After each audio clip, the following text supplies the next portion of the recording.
Насколько население Сочи, в широком смысле этого слова, готово быть по-настоящему гостеприимным, приветливым, доброжелательным и не смотреть на гостей города, как на денежный мешок, из которого надо вытащить максимальное количество средств? Я даже сам себе представить не мог, как поменяет именно вот создаваемая обстановка в городе, какими становятся люди. Они сегодня гордятся тем, что они сочинцы.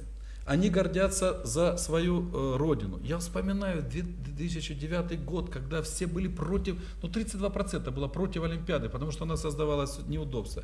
И как сегодня отношение самих сочинцев, то есть уже элементы гордости за страну, за город, за то, что за это историческое время, что в это историческое время именно им выпало такое, право представлять Россию в 2014 году.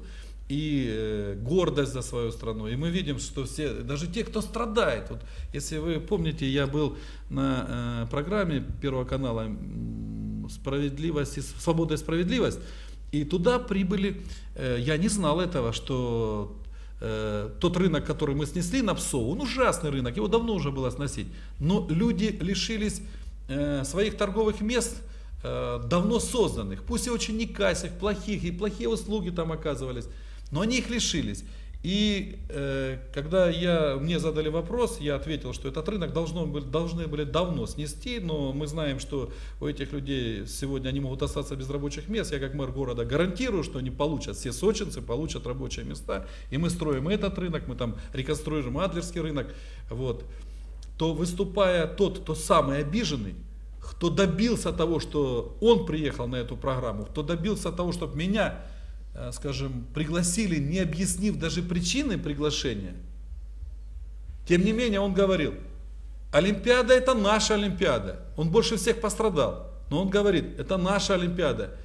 Она, конечно, прошлась по нам, мы пострадали, но это Олимпиада всей России, и мы ее должны провести достойно. Идеи олимпизма, да, это идеи мира и гуманизма, они действительно присутствуют. Принц Иордании проводит у нас уже второй год лагерь, называется «Поколение за мир».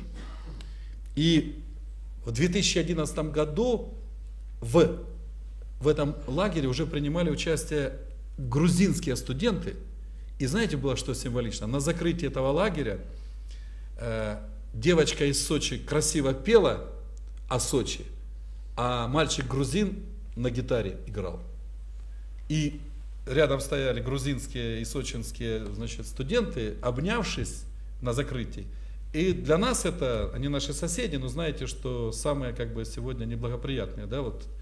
Я думаю, что то, что я увидел, у меня слезы аж потекли на глазах, думаю, все-таки как все правильно. И уверен, думаю, тот конфликт, который даже произошел, сама Олимпиада, наверное, и подготовка к ней. Я, естественно, всем сказал, что вы знаете, дорогие наши братья грузины, армяне, азербайджанцы и все остальные.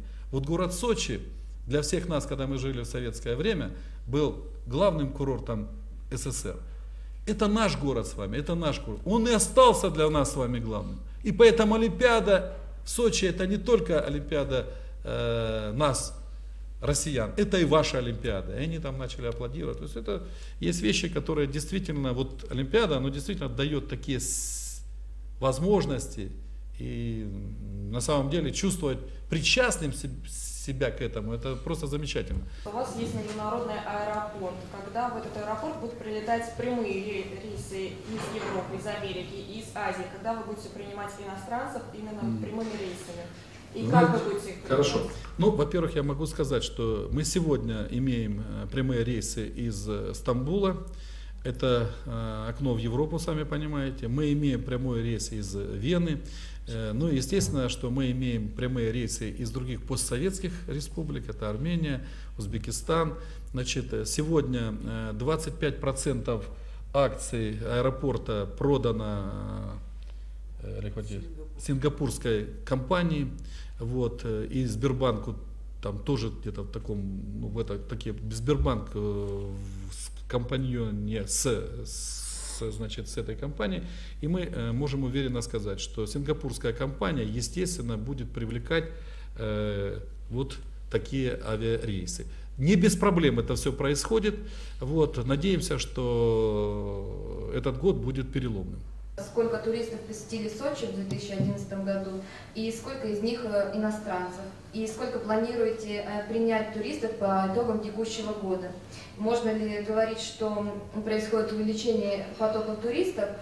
И следующий вопрос. Сколько на территории Сочи объектов размещения гостиниц и сколько предстоит до конца июня текущего года пройти квалификацию?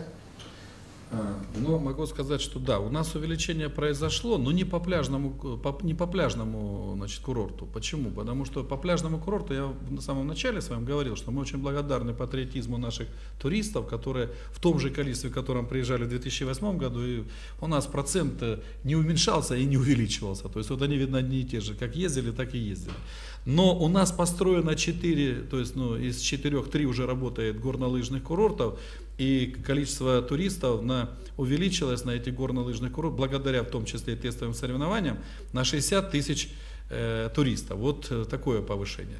Что касается гостиниц, мы сегодня в организованном секторе имеем 27 тысяч размещений, да, и 20 строится новых. А вот гостевых домиков у нас тоже 20 тысяч. Вот то, что на сегодняшний день есть. На самом деле в этом году мы ждем около 4,5 миллионов туристов по году, 450 тысяч туристов. Вот мы сейчас думаем, что отдохнет зимой. Зимой это и на горнолыжных курортах, и в самом городе. Тем более та программа, которую мы сделали, турпродукт, которую сейчас презентуем, 14 900 стоит за 7 дней с перелетом. То, что Анатолий Николаевич все рассказал, что происходит в Сочи, как раз можно это все увидеть, посетить город, отдохнуть, лечиться. И это турпродукт будет действовать до конца июня. С 15 октября он заново будет. Летние просто месяцы мы не брали, потому что и так есть отдыхающие. У нас некоторые там проблемы, реконструкция гостиниц. Но летом у нас всегда заполняется на 100%. Поэтому мы и берем турпродукт. Он сработает потом, в 2014 году все это вместе будет сложено, и оно будет круглый год. А вот сейчас мы берем еще турпродукт, будем делать теперь на осеннее время, когда уменьшается количество, значит, отдыхающих. Турпродукт нам нужен сегодня, пока мы даже не имеем этих событий. Да, вот единый телефон колл-центра, который всегда круглосуточно работает, можно им воспользоваться по поводу классификации. Вы видите, 8 800 500 97 98. По классификации бесплатно. 150 здравниц квалифицировано. И я хочу сказать, что сейчас ведется большая работа, это по обучению персонала. Создан такой консорциум подготовки к Олимпиаде. Это больше 20 вузов, и уже начали обучать и заключать договора здравницы с этим консорциумом.